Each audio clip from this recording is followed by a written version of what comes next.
So what is it like to be a part of an elite group that runs missions like this? Chris Heben is a former Navy SEAL, and he joins us this morning. Chris, we thank you for getting up early, coming in with us. You're welcome. Good morning. The reports that we've heard about this this mission that was carried out was that Navy SEALs carried out this mission, and this is not something that happened just with a couple of days of planning. If you could just give us a little insight into how this was planned and then kind of how it would have been carried out. Some of the initial intelligence came to us as far back as August.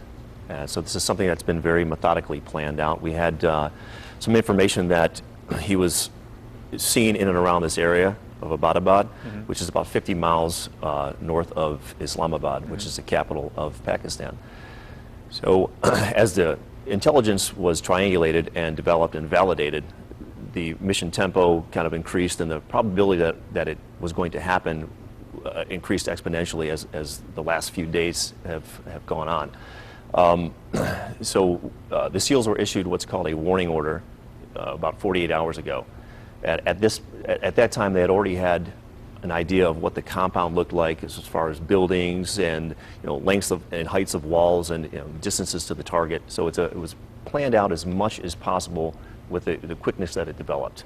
One of the things I heard was that apparently they had been watching this mansion for quite some time, and they realized that there wasn't any phone service in this home.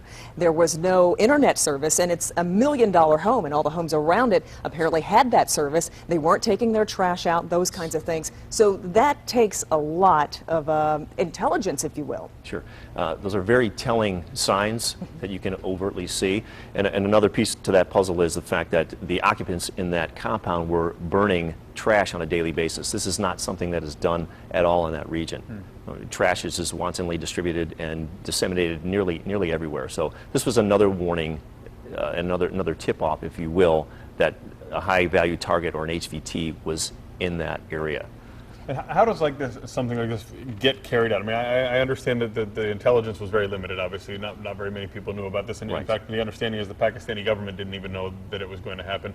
Is it like we visualize, like we picture what we see in movies? I mean, is it quick, frantic, very, what we would think it would be like? Is that how we can picture that it happened? Not at all. Okay. You have men and equipment and assets that are pre-staged, just waiting for that go. Just waiting for the go. Guys you could be wearing gear for 24 to 36 hours, being in what's called an alert 60 posture, which means you are ready to go within 60 minutes. You're wheels up on an aircraft, a helicopter, and you're en route to that scene. As I understand, one of the helicopters took a hard landing inside of that compound and had to be what we call bipped or blown in place. So that asset was actually left there and disabled, so it couldn't be utilized further. Right. So things do happen pretty fast. There is a limit to how fast they can happen, however.